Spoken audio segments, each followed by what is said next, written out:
Hey, Brandon, what happened tonight and Pat having to pitch? Would you anticipate having to make some adjustments to the pitching staff for tomorrow?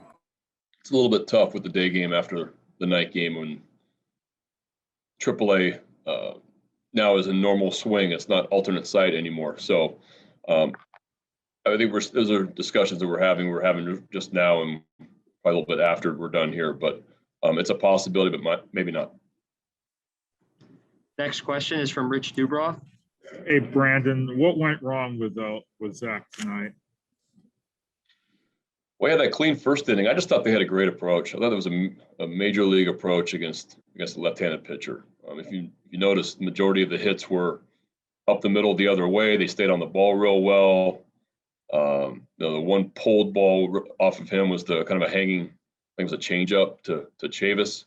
But besides that, they just had a really good approach against them and stayed on the ball well. And you saw a lot of opposite field hits. And he did throw strikes, but they just had a really good approach against them tonight. Nathan Ruiz, go ahead. Hey, Brandon. Freddie mentioned that he came out because you guys are just wanting to make sure to give him some innings with his groin. You had to deal with a shortstop hitting well and dealing with an injury a lot last year. Is this comparable in any way? And just what have you seen out of Freddie over the last month to where he's hitting as well as he has been?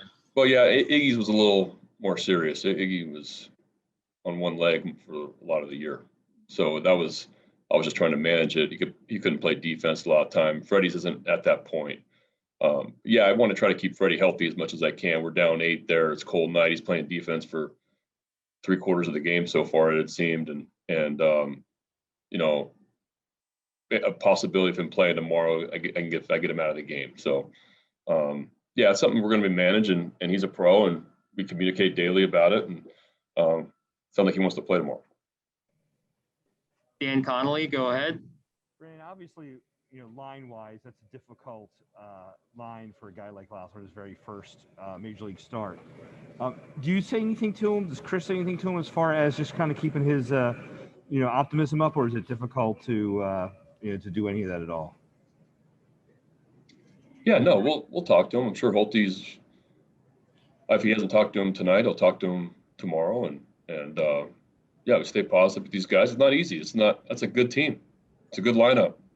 And they came in with a really good approach and a good plan off them, and they executed.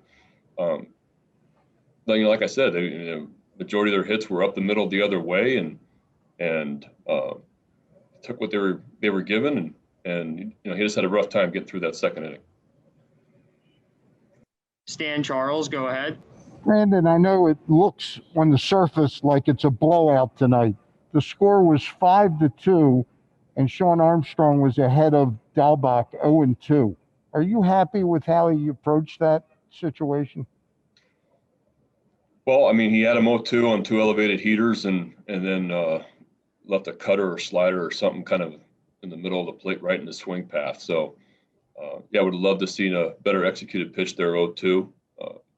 Maybe climb the ladder on him again, and Army just didn't execute the pitch and allowed 2 more runs.